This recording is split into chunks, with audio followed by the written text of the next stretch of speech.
What was that? I thought I heard something. Is this thing on? Are we ready? Okay. Mother, do you think that... What? Oh, wait. Wrong script. Okay. The following program is closed captioned for the thinking impaired. Happy heresies, and welcome to the desert of the real, my beloved truth seekers. Past angelic TSA agents attempting to violate your spiritual cavities through the fish-eyed lenses of 1,000 tear-stained eyes and breaking the fever of cosmic amnesia suffered over countless lifetimes, you have finally arrived to Aeon Byte Gnostic Radio. We are not of one mind, but we now speak with one voice. Once it was known as Coffee, Cigarettes, and Nooses, and once it was broadcast in the sultanates of jihadist atheism at freethoughtmedia.com. Yet these days, Aeon Byte WikiLeaks blasphemy and iconoclasm from the GodAboveGod.com in the mind-calm but heart-burning oasis known as the virtual Alexandria. We don't take prisoners but liberate them. We are not the final authority on anything, but hope to be an endless possibility for everything. A world without rules and controls, without borders or boundaries. A world where anything is possible. We're writing our own gospels and living our own myth, instead of allowing godly agents in high places and mortal agents in office building places to do that for us. We're done and we're free, and we're finding the mystery, that hidden holy greatness that attaches us to something higher than ourselves, to work for us and only us. And by us, I mean you as an individual, and only you. We are not the finger pointing at the moon, but hope to remind you that it begins with actually taking your finger out of Jehovah's anus, because he made you believe that his hairy, dingleberry-crusted, infinite rump was actually the real midnight sun of Isis. I am the supreme being. I'm not entirely dim. Existence is both worse and far better than we had ever imagined. So we're giving back our borrowed time and entering the timeless dimensions of possibility and dream actualization.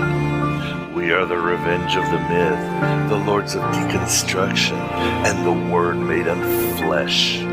Our finger may be brown when we pull it out of the sphinxter of the Ancient of Days, but not as brown as his own nose, because he's always trying to please his mother Sophia by creating a Chinese replica of the Rolex realm known as the Treasury of Light. The system's got more bugs than a bait store.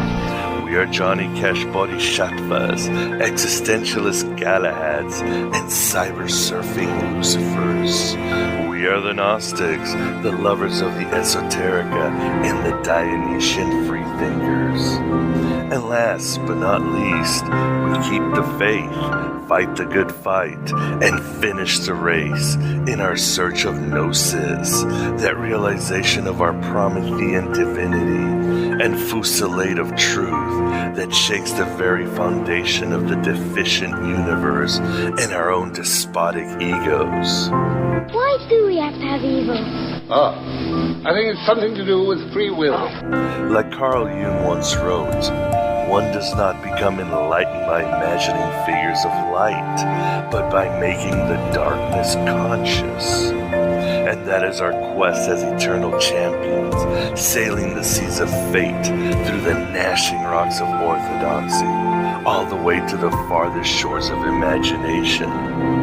The truths we find deep in our souls are nothing but the emissions of our divine spark, shining like the moon and the stars and the suns, in order to awaken those around us languishing in Plato's cave, or Samael's bowels, or the black iron prison. Albeit the universe is an evil place, but at least it seems to have a sense of humor about the whole thing. The truths we synthesize and crystallize in our revolutionary minds through fierce metacognition are our weapons to slash the layers of misinformation that strangle civilization and the human condition itself. The truths we remember from our days as the idealized thoughts of the invisible spigot are part of that lattice of light that will burn away the webwork of materialism and intolerance, the arc unspun around our consciousness in order to bind us like crunchy insects and suck our very sense of individuality. Inside the Matrix, they are everyone, and they are no one. Yes, we all make the darkness conscious, even if it knows us not, through our starry art, nocturne compassion, enigma ideas, and not just knowing the truth, but by embodying it as well, as W.B. Yeats once wrote. We don't read and write poetry because it's cute. We read and write poetry because we are members of the human race, and the human race is filled with passion. I am Abraxas, your hosts of hosts and redeemed Lord of hosts, as some Gnostic texts claim. I am the perennial God in the machine and the ghost in the shell. Welcome so much with kindness and love. No, I'm not getting sucked into the vortex of your insanity again. And there is perhaps no better photon charge to make the darkness more conscious than the elegant theologians, firebrand mystics, and poetic philosophers known as the Valentinians. We got a nice metaphysical hand job on these lofty visionaries on Aeon Byte number 81 with Einar Thomason, author of The Spiritual Seed, The Church of the Valentinians, and one of the original translators of the Nag Hammadi Library. Thomason is considered one of the main authorities on the Shutter Island we call Earth, on the Valentinians and their luminary genius founder, Valentinus of Alexandria. Heretic! Yet on this approximately Saturday, December 4th, the year of our demiurge 2010, we have the Turkish delight in being honored by an individual who is also right up there in the aeonic search engines when it comes to these idealistic heretics. And that is Ismo Dundenberg, author of Beyond Gnosticism, Myth, Lifestyle, and Society in the School of Valentinus, and the beloved disciple in conflict, revisiting the Gospels of John and Thomas, as well as professor of religious studies at Helsinki University.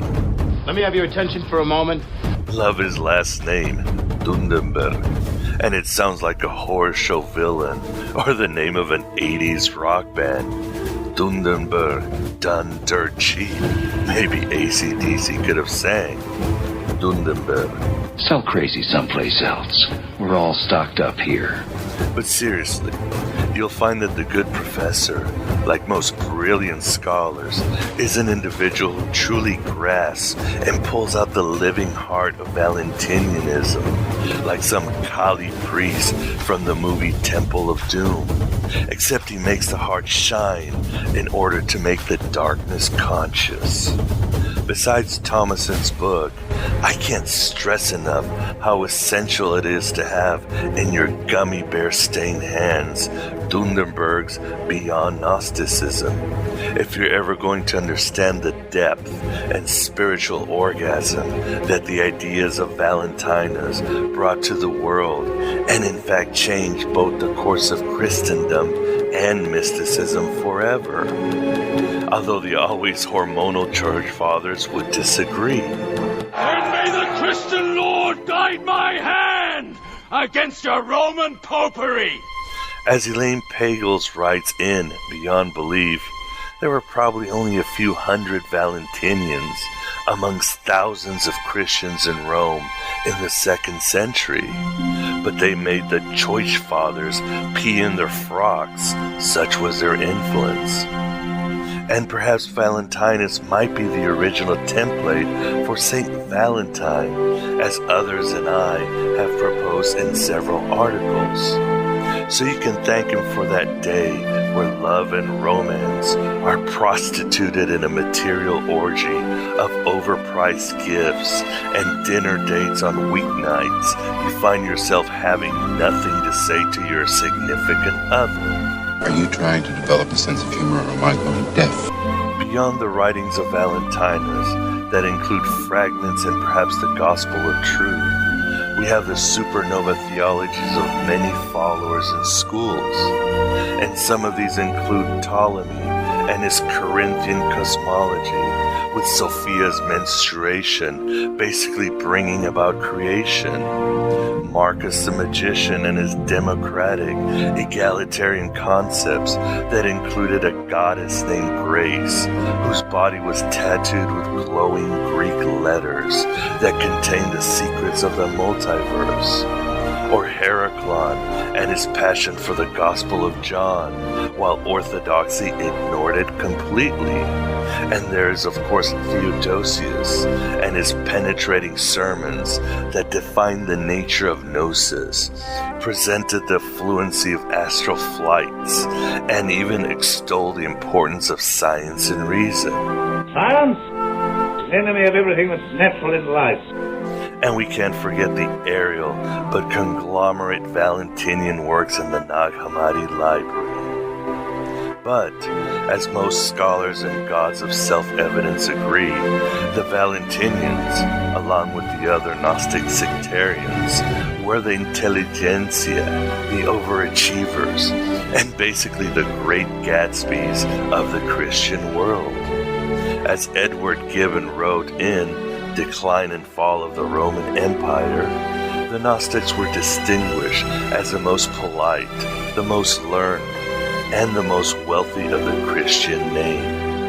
And our interviews with April DeConnick and others have more than proven this. Did you have an awesome time? Did you drink awesome shooters and listen to awesome music and then just sit around and soak up each other's awesomeness?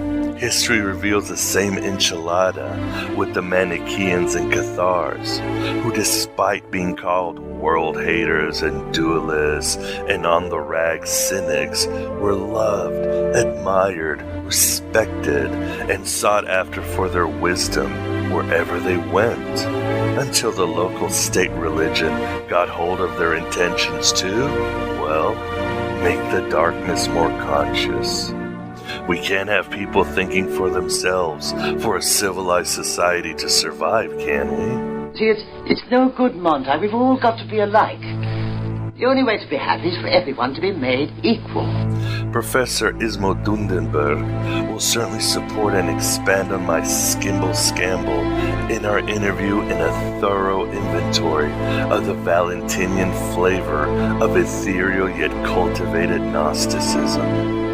And we will also study the cultural habits of the Valentinians who navigated the unpredictable Greco-Roman world and later the Christian Empire. Shepherds we shall be, for thee, my Lord, for thee. Power hath descended forth from thy hand, our feet may swiftly carry out thy command. So we shall flow a river forth to thee, and teeming with souls shall it ever be. Nomine Patri et Filii, Spiritus Sancti. Of course, please do check out the Valentinian writings themselves from the Nag Hammadi Library, the Gnostic Bible, and the Gnostic Scriptures. All 3 books that will pull your finger out of Yaldi Baldi's pallid ass.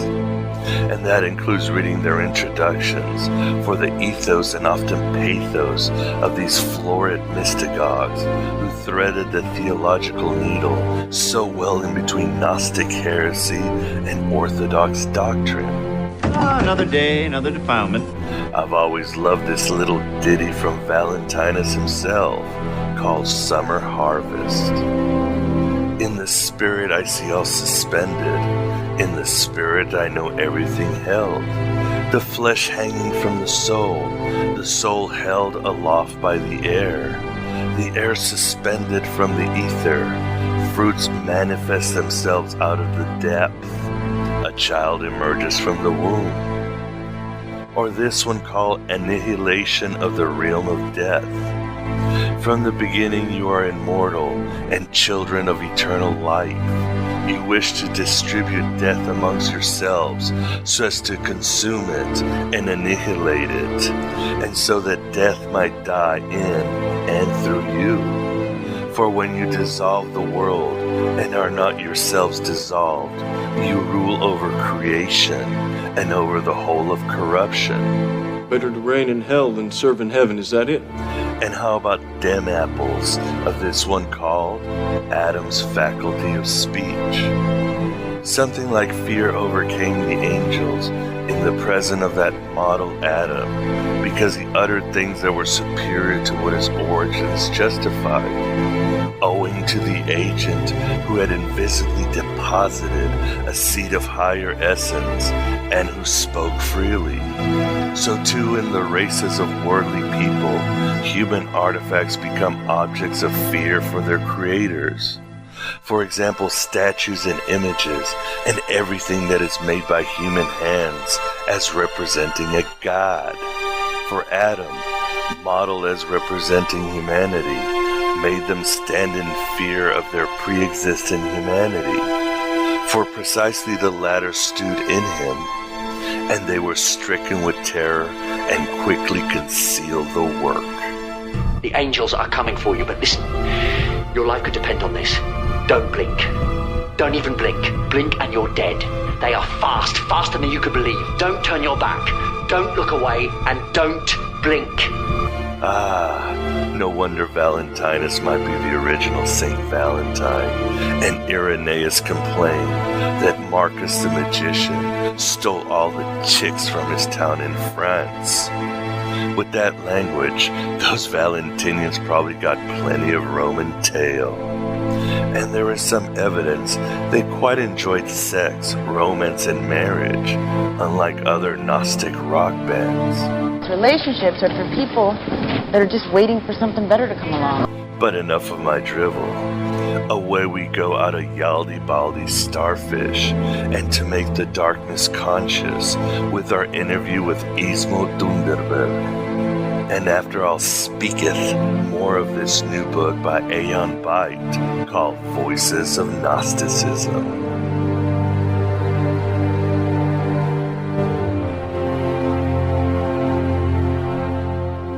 This is the Aeon Byte interview, and with us we have the pleasure of having Professor Ismo Dunderberg to discuss Valentinus and the Valentinians. How are you doing, Professor?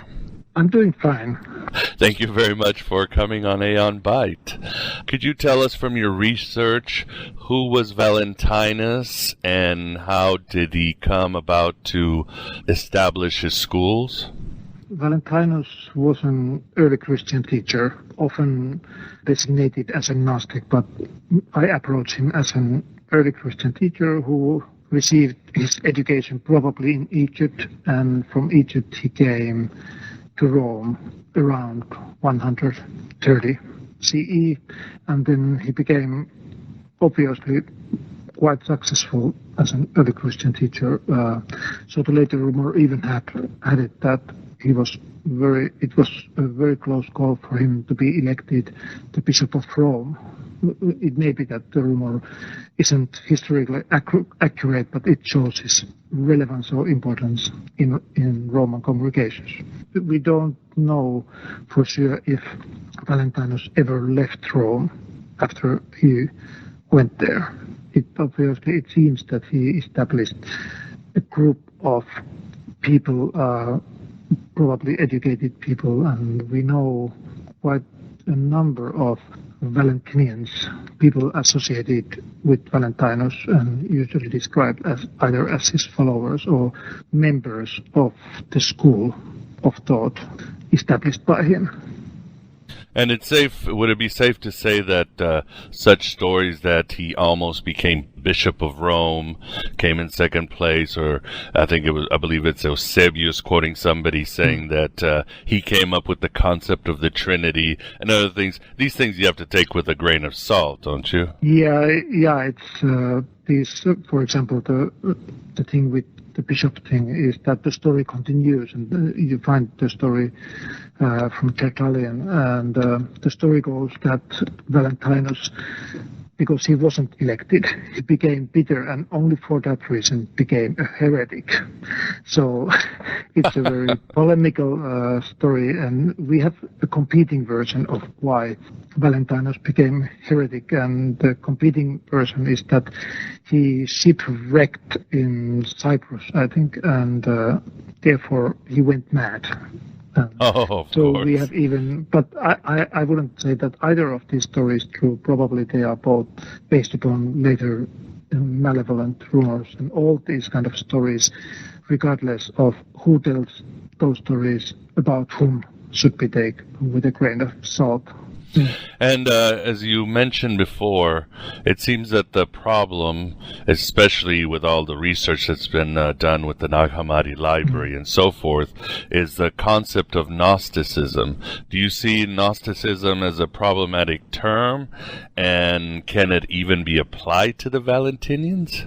Yeah, the problems are now well known in research. The term Gnosticism itself was coined only in the 17th century. It doesn't appear in the early churches, and although there were some early Christian groups designating themselves as Gnostics, it's, for example, we don't find that word as a self-designation in Valentinian sources. And I also think that the problem, and that has been pointed out by Karen King and Michael Williams, especially by Karen King, that as soon as we begin to talk about Gnosticism, people think that we are talking something different from Christianity. And I found it more fruitful to try to locate Valentinus in the Christianity of the 2nd century, and I think that there are many things that support that location rather than placing him and portraying him as an exotic Gnostic teacher. But of course there are different views about that, and we probably can't get rid of the term Gnosticism. But I think that when we use that, we should be very careful what we achieved by using that term. But isn't the term 2nd century Christian also problematic? It seems as that it was very fluid and very speculative in the 2nd century. I mean, there were so many sects, with different ideas. No, but that's exactly why Valentinus fits well in the 2nd century, because it's kind of, I've sometimes speculated with the idea that it's kind of laboratory when people were experimenting with different ideas how to interpret Christianity when faced with classical Greek and Roman education and Greek and Roman philosophy.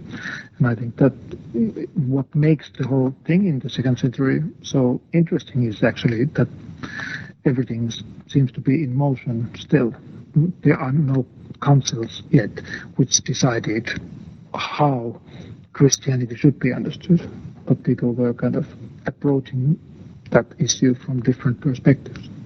And could you tell us how Valentinus' theology and philosophy was unique or different than the Christianity around him at the time? It's actually quite a complicated question. We know that some, and probably many followers of Valentinus, differed from other Christians by assuming that the world was created not by the supreme God, but by an inferior, ignorant creator God. And that's actually quite unique. There is only a certain amount of early Christian groups maintaining that, and that certainly steered controversies among Christians and also stirred controversies between these Christians and Platonic philosophers. So that seems to be the greatest difference. We can tell because we only have less than a dozen fragments coming from Valentinus' own writings. So we can't be quite sure what his stance in this discussion was, but it seems that he also thought that the world was created by inferior and probably malevolent creator angels. So he kind of accepted that idea, but it doesn't seem to be very dominant in his thinking. There are several fragments which do not differ in any significant manner from the standard early Christian teaching in the 2nd century, if there was one. But you wouldn't recognize the difference. Yeah, and some have posited that Valentinus might have come with an early mystical Christian ideas, and it was his followers like Ptolemy and Marcus who began to create these grandiose cosmologies and Neoplatonic ideas. Do you see any veracity to this idea? Yeah, as far as the evidence goes, it's true that the best evidence we have for these grand mythical accounts comes not from Valentinus and not even from his first generation students like Ptolemy, but Ptolemy's followers. These myths are best attested to these people. But as I said, I don't exclude the possibility that Valentinus already had some background in that kind of thinking, that there was he may have accepted cosmological myths as we find also in non-Valentinian Gnostic writings or in the so-called Sethian writings. But I still think that what dominates the picture in the fragments we have from Valentinus is, for example, that he interpreted the same Christian scriptures as other Christians would have done as well. He quotes Paul and he quotes the Gospel of Matthew, for example. So in those senses he seemed to be a very standard early Christian from the 2nd century. And he's also interested in moral aspects. He's not only interested in, I'm not quite sure whether Valentinus really was very heavily mystical either. Of course, it's a tricky term and has problems of its own, but when I'm reading the fragments of Valentinus, I rather see his concern about, for example, he's interested in how one's soul could be purified from demons. So it's one important aspect of his teaching in light of his documents. There is one poem where one could think that he is having kind of mystical apprehension of the world, and then there is one story where he met Logos, that is Christ, in the form of a child. So that could be something like a mythical experience, but it's awfully difficult to know because we don't really know the context of that text at all. It's only a few lines of text and we don't know what he meant by that story. And what about the idea of the Valentinians that each person was given a sort of an angelic counterpart once they became part of the body of Christ? Is that from Valentinus, and where did it come from, do you think? I don't think we find the idea of an angelic counterpart in the fragments of Valentinus, which of course doesn't necessarily mean that Valentinus didn't have the idea, but we don't have evidence for that. But we have that idea, for example, in the fragments or in the teachings derived from Theodotus.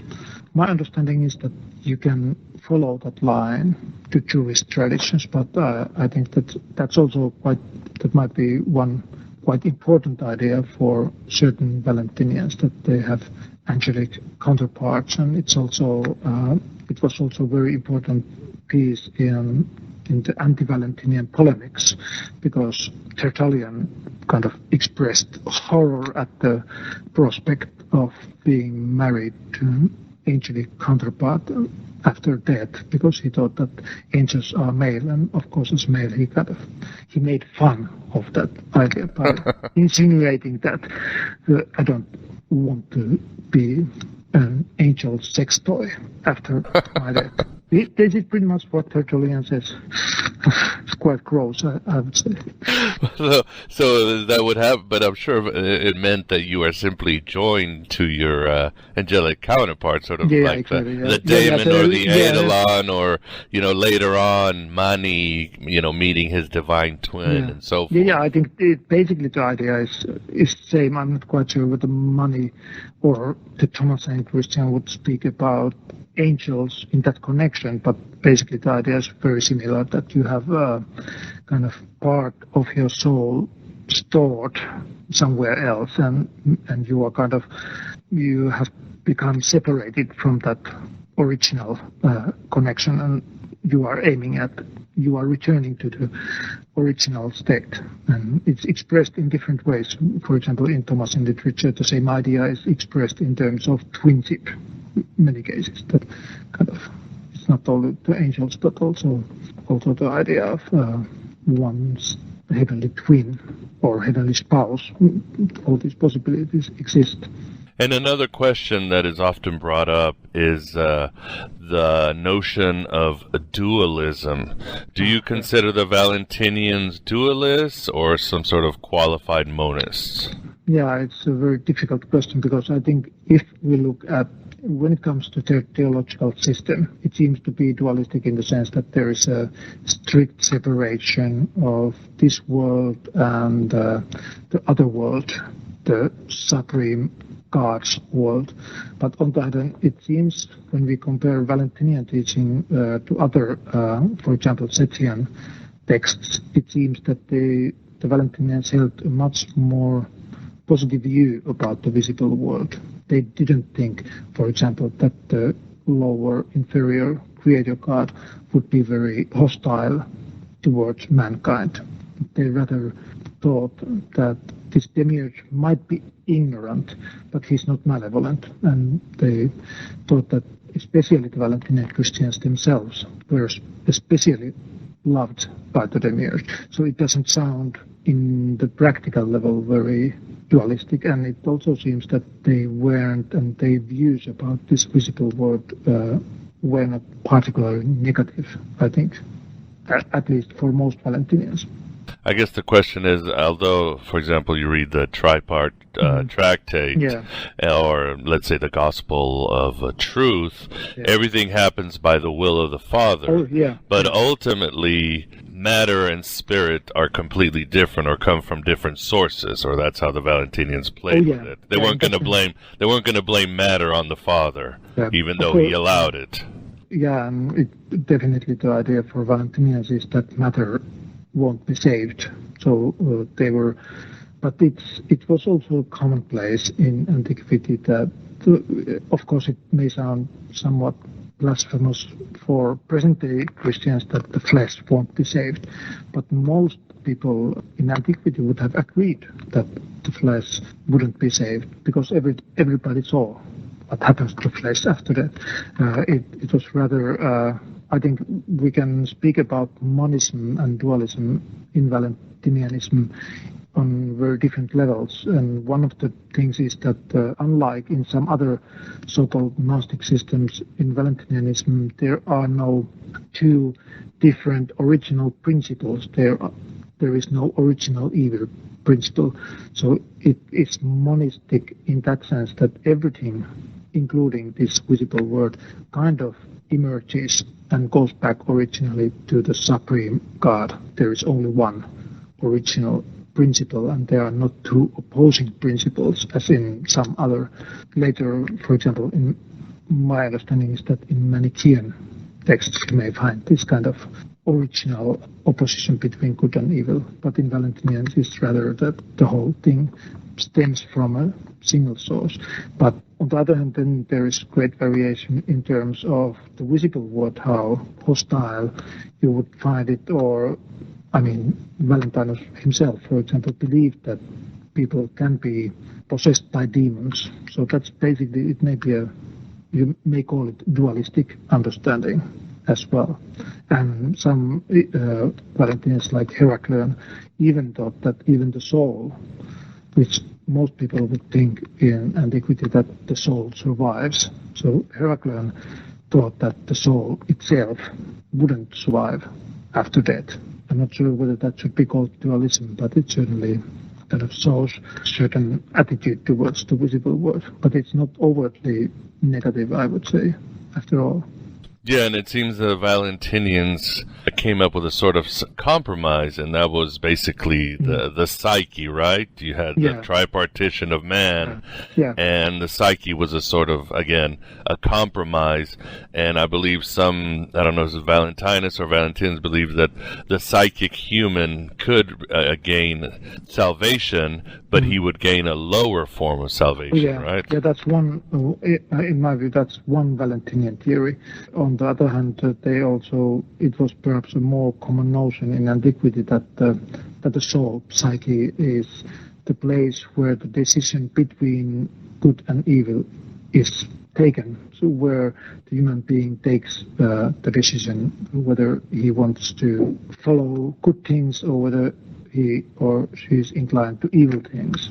And I think that we also have that other notion, also attested in Valentinian writings, where it would then mean that in that concept, it's rather the soul should become something else in order to be saved. Or it unavoidably becomes either spirit or matter. If the soul inclines to the matter, the material things, then it becomes matter and it will be destroyed as matter will be destroyed. So that's another theory, which we also have in Valentinian writings, which is actually seems to make more sense even in our present world than perhaps this very strict distinction between psychic inferior Christians who don't have the knowledge and spiritual Christians who already have the knowledge. So you basically, which, like you said, is not different than Christianity. You have a choice to make whether you want to go back to matter or whether you want to go to the spiritual. It's not. They weren't universalists. Let's put it that way.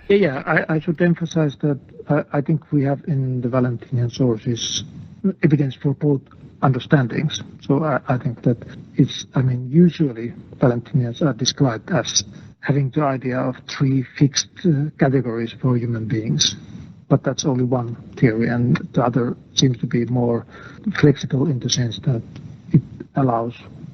it gives room for transformation, for example. But you say that everything comes from the monad or bythos or however they would call the ultimate source. But matter ultimately is destroyed. Why is matter destroyed? Is it a deficient? Did they see it as a deficiency or?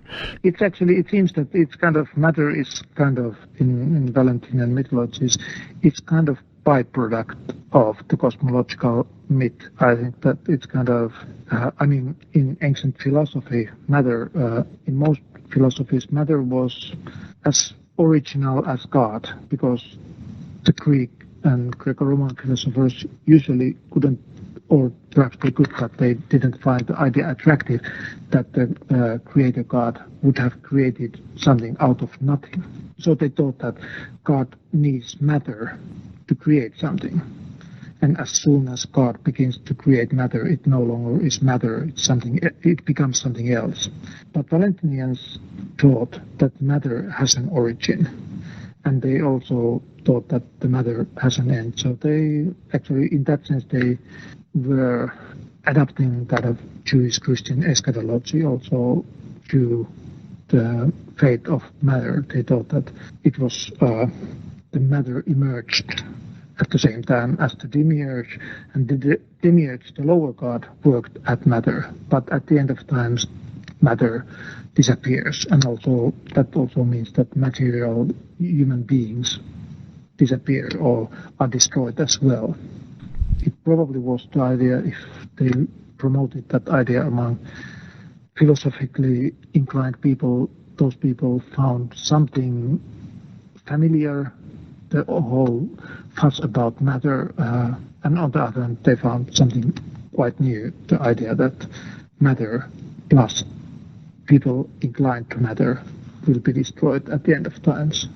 how did they view Jesus Christ? Obviously, I'm sure they had different views for him. Yeah. But in essence, he was an aeon who came to restore Sophia, who committed the transgression that gave us matter, gave us the demiurge, and basically to save the spirituals, those with the seed from matter, right?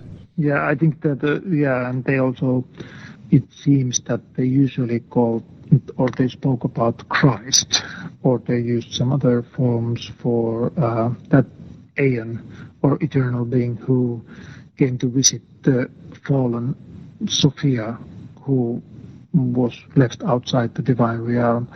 It sounds awfully mythical, but when we begin to look closer at the myth, so it kind of describes the Christ, what the Christ has to offer to wisdom is pretty much what Jesus has to offer to a believer. So it's kind of Jesus-believer relationship transferred into a mythical account. I think that they are describing that role by means of cosmic myth as well. And one, I mean, of course, Christ certainly for Valentinians was perhaps more importantly was a teacher, and they emphasize Jesus' role as a teacher rather than as a ransom for our sins. But they also, one interesting aspect which I find very important in the ancient context was that they also portrayed Christ as the healer of emotions, because in antiquity there was a whole lot of discussion how one can get rid of noxious, wrong kind of emotions.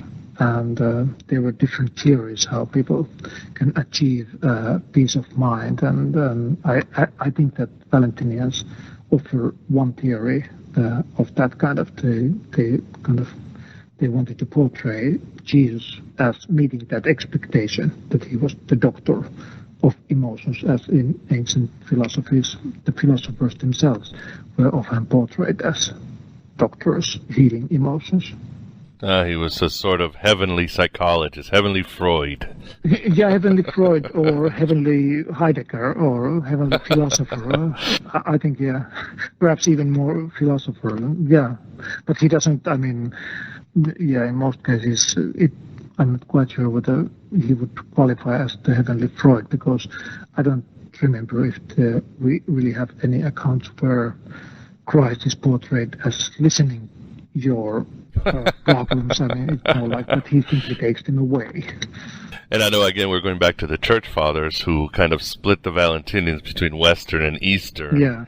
And but they saw the nature of Christ himself very differently. One side saw him as him coming in the flesh, while the other side, didn't they see him as just simply taking a psychic form, perhaps? Yeah, there's a discussion about that, whether all Valentinians seem to have agreed that Christ had a different kind of body, but they couldn't agree whether that body was psychic or spiritual. They didn't think that the Christ could have had material body, because matter was reprehensible, not a good principle. So it's impossible to think that Christ could have had that kind of matter. But we should also remember that in Valentinian dichotomies, matter is not flesh. So it doesn't necessarily mean that they would have disagreed with the idea of Christ becoming flesh, but it's certainly that they wouldn't want to associate Christ with matter. Matter is not flesh? What do you mean by that? Yeah, matter is not flesh. For example, we can see that these all three essences, the spirit, soul, psyche, and matter, hyle, they are all present in all human beings except for Christ.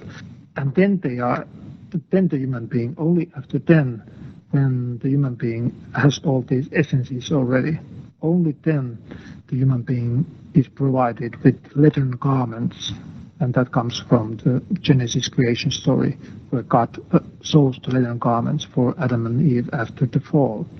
So, and it was quite commonly thought that this describes how the human being was provided with a body, with a visible body.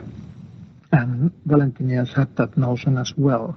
and probably accepted that notion as well. So matter is rather a wrong kind of principle working inside the human being, and this body of flesh is only a cover for the human being. And yeah, it's subject to decay, but it's not necessarily.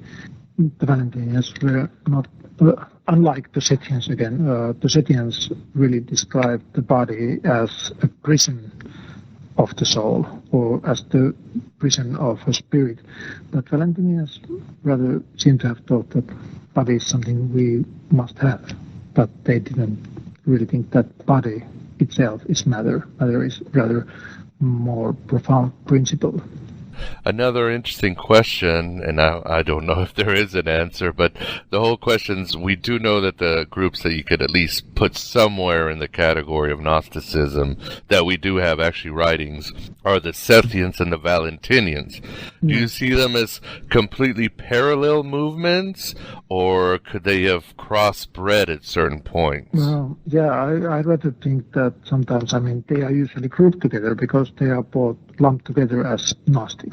But I think, I'm sometimes kind of playing with the idea that if Valentinians would have met Sethians, would they really have thought that we are thinking the same things, and perhaps they would have felt more alike to normal early Christians, because we know, and that's probably the biggest difference.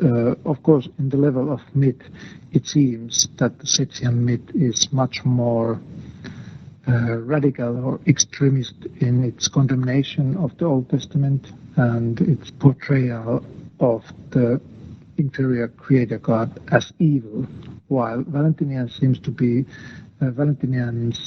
more moderate. They think that the demiurge is ignorant but not necessarily evil.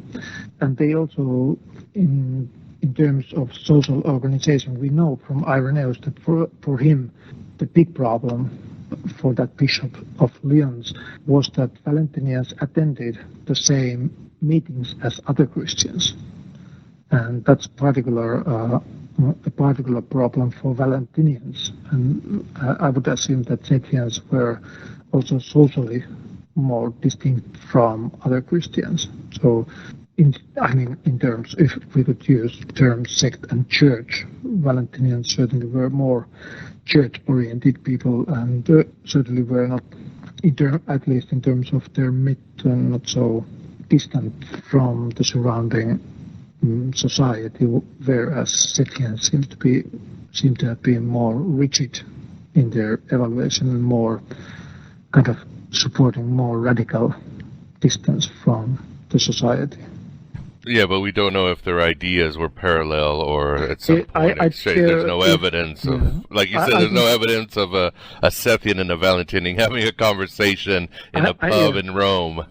They certainly had common ground when it came to their myths. So, and certainly their myths of the fall of Sophia and other kinds of that kind of things. The myth of the demiurge and the myth of how how Adam was created. They are so similar to each other that there must be some comparison. In my book, I compared the Valentinians to, perhaps we could use the family metaphor, that in some points, in terms of the mythology, they are like sisters in comparison to their more distant cousins. But I'm not quite sure whether that, even though if they would have agreed on having similar points in their myths, I'm not quite sure whether they would have agreed with the consequences or whether they would have wanted to associate with each other.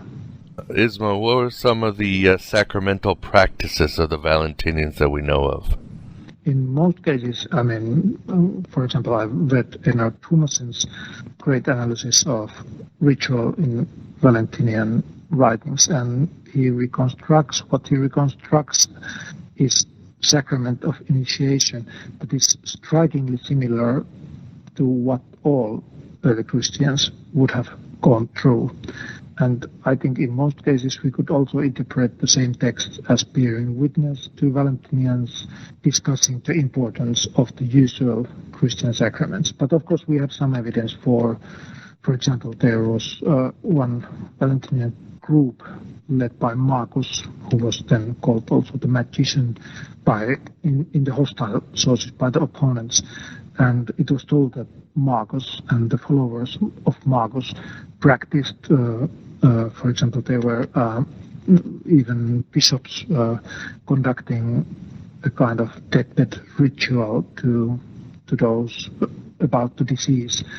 So the dead ones were anointed before their deaths and provided with secret keywords or code words which they should use in the hereafter.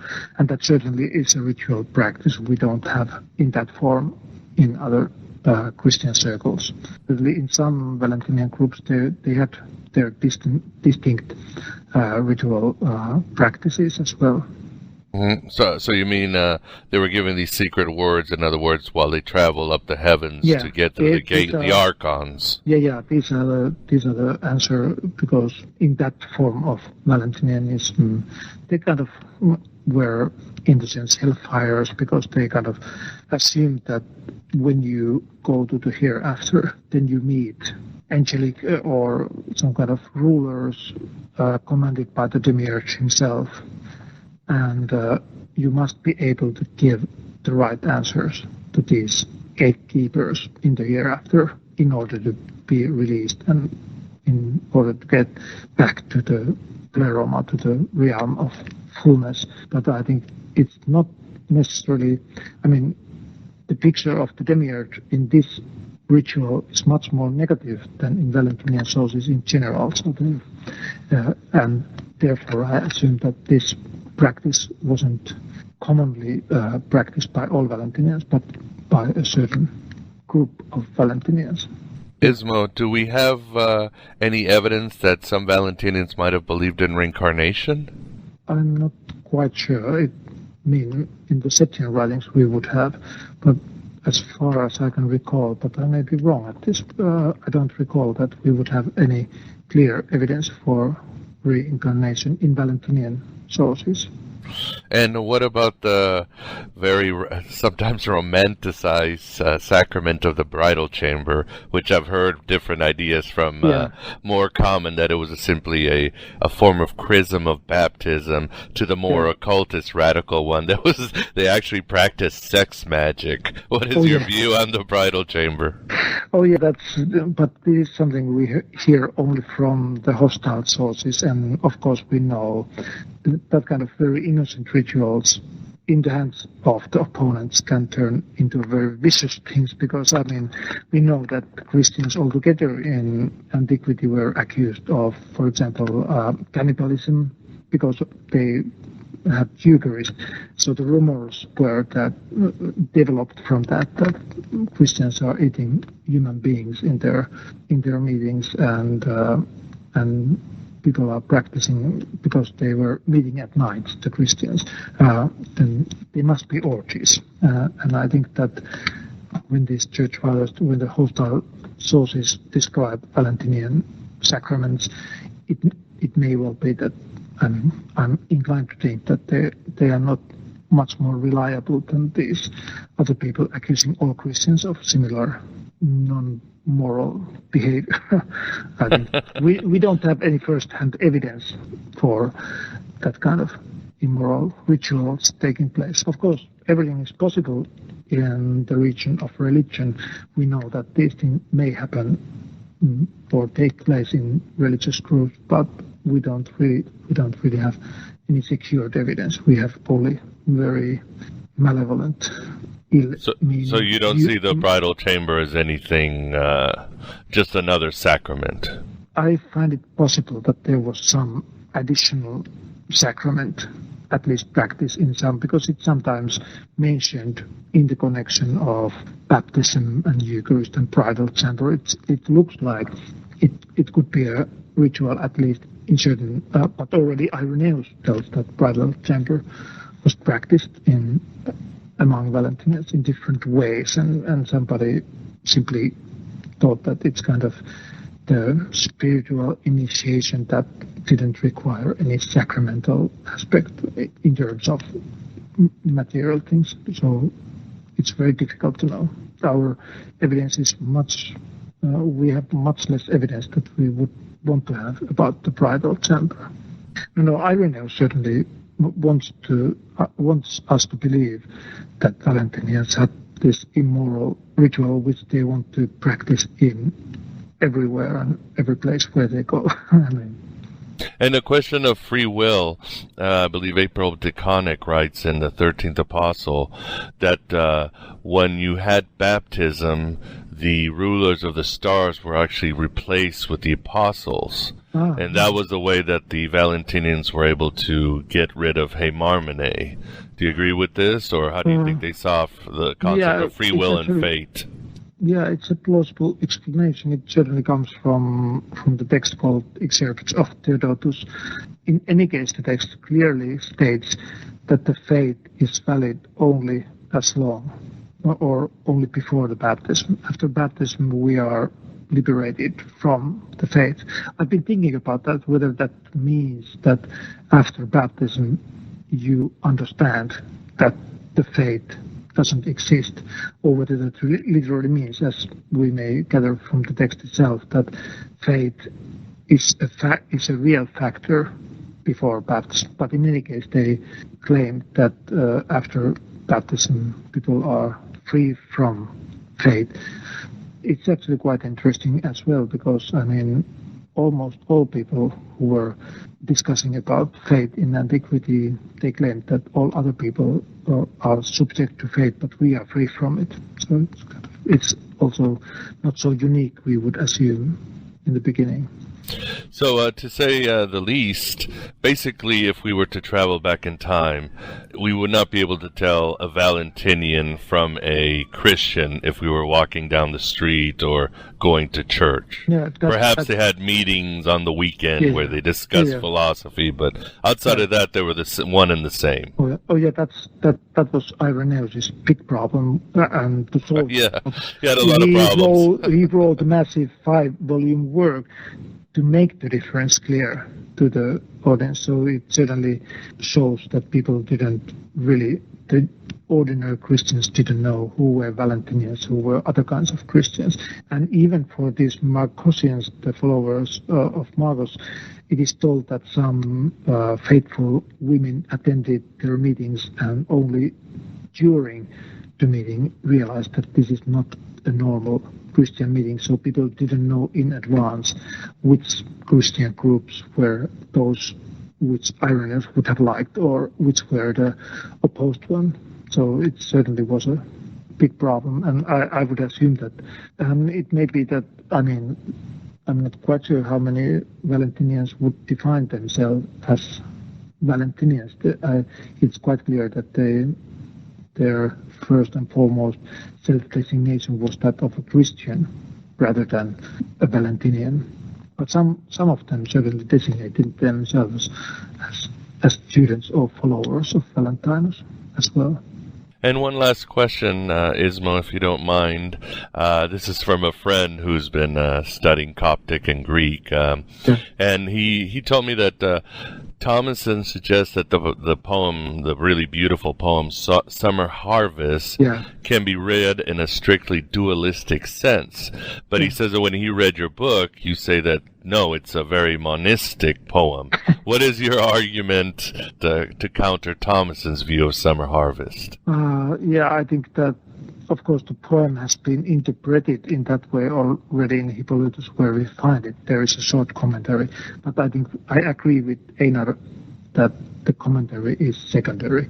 I think Einar starts from the Valentinian mythology and tries to figure out how the poem reflects the whole thing, while I'm rather seeing what the text affirms is a chain of being coming. In that case, it comes from bottom up, from the lowest element to the highest, and these all elements from flesh to soul to ether, they are all held together by the spirit.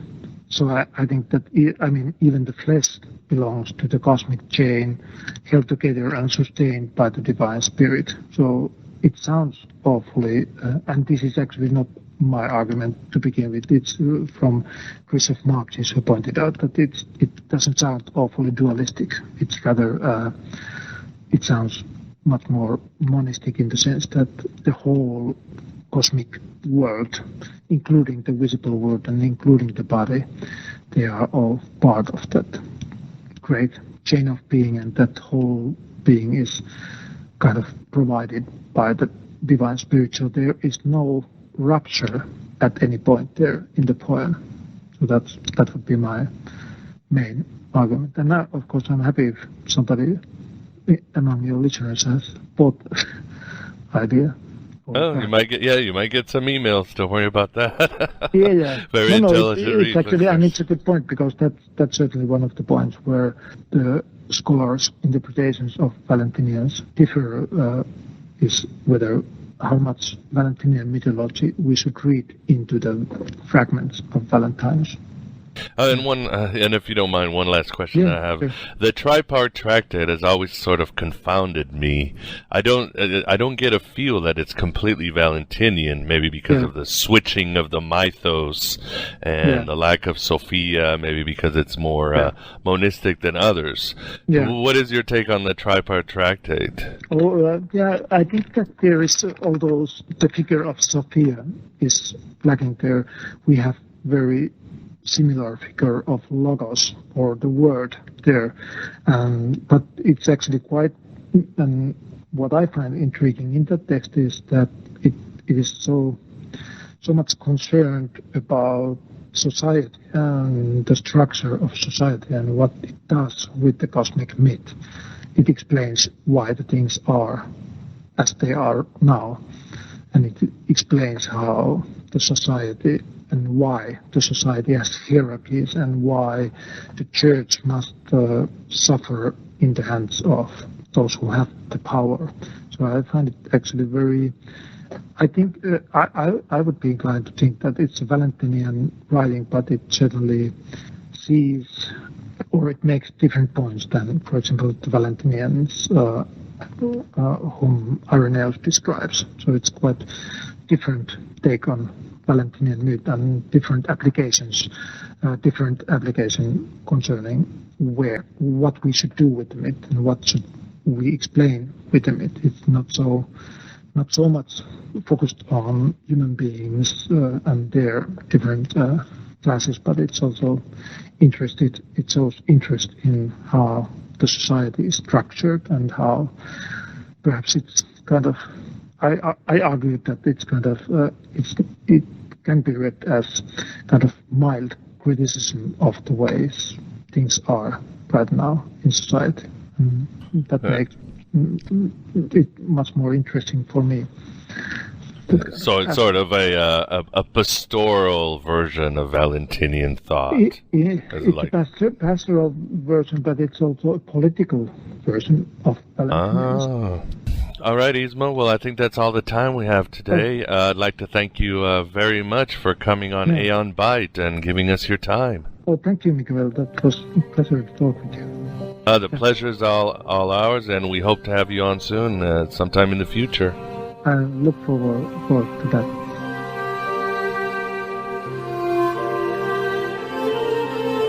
And there you have it, my beloved truth seekers.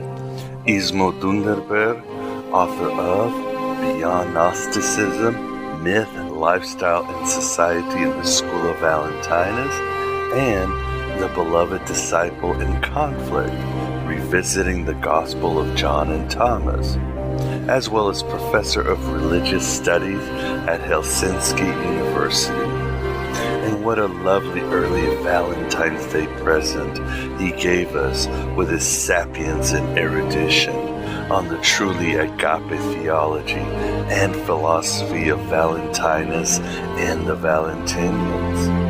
And again, to complement the wonderful and kind professor, I would recommend you download Aeon Byte number 81 with Einar Thomason, author of The Spiritual Seed, The Church of the Valentinians, and one of the original translators of the Nag Hammadi Library. Interesting that Scandinavia has two of the leading scholars on the Valentinians in the whole world. Almost as good as giving us Abba. And as promised or threatened in our introduction, please allow me to introduce Aeon Byte's first book, Voices of Gnosticism, published by Bardic Press and hot off Hell's presses and available at Amazon in hard copy or Kindle, as well as your nearest esoteric bookstore. And if they don't have it, make them order it. For the first time in history, we have a book that contains and compares the intimate views of the leading scholars in Gnostic and Christian studies, the original translators of the Nag Hammadi Library and other Gnostic scriptures, and the visionaries who have crystallized the mysteries of the faiths almost forgotten into modern yet timeless wisdom. It includes a great foreword by Andrew Phillips Smith and, plenty of my writing including the introduction. But you'll get transcripts from 13 of the greatest experts on Gnosticism in the world, and perhaps history. And the number actually wasn't on purpose, believe it or not. And these are Elaine Pagels, Bart Ehrman, Marvin Meyer, Bruce Chilton, David Feidler, John Turner, Einar Thomason, Stephen Davis, Karen King, Jane Schauber, April DeConnick, Birger Pearson, and Jason B. Dunn. And the topics range from Mary Magdalene, the Sethians and the Valentinians, the origins and evolution and deconstruction of classic Gnosticism, the Manichaeans, the Greek and Jewish DNA of primal Christianity, the Gospel of Judas, Thomas, and Mary, the original teachings of Jesus, mystic Judaism, and so much more. Believe me, my beloved truth seekers, I never gave it much of a thought all these years, but when you see the Aeon Byte interviews on paper, they're actually so much clearer to understand. And you'll grasp what seem like complicated ideas from perhaps reading scholarly and non-scholarly books that you'll magically walk in the shoes, or should I say sandals, of the ancient heretics. And darkness will become more conscious, I promise you. Heresy just shouldn't be this much fun. Professor Dundenberg spoke how Valentinus was more of a teacher of morality and ethics, while his students were actually the wild mystics. So to conclude, I'd like to quote my favorite passage from the Gospel of Truth. I've done it before, and I'm going to do it again. Speak concerning the truth to those who seek it, and of gnosis to those who, in their error, have committed sin. Make sure-footed those who stumble, and stretch forth your hands to the sick. Nourish the hungry, and set at ease those who are troubled. Foster men who love. Raise up and awaken those who sleep. For you are this understanding which encourages. If the strong follow this course, they are even stronger. Turn your attention to yourselves. Do not be concerned with other things, namely, that which you have cast forth from yourselves, that which you have dismissed. Do not return to them to eat them. Do not be moth-eaten. Do not be worm-eaten, for you have already shaken it off. Do not be a place of the devil, for you have already destroyed him. Do not strengthen your last obstacles, because that is reprehensible. For the lawless one is nothing. He harms himself more than the law. For that one does his works because he is a lawless person. But this one, because he is a righteous person, does his works among others. Do the will of the Father, then, for you are from him. We are the Gnostics. Let us continue making the sacred flame deep within our wounded soul shine brighter. Let us continue making the darkness more conscious. I am, and I am Abraxas, broadcasting at the virtual Alexandria through the God above God Dad Can. The road is ended, the song is over. Thought I'd have something more to say.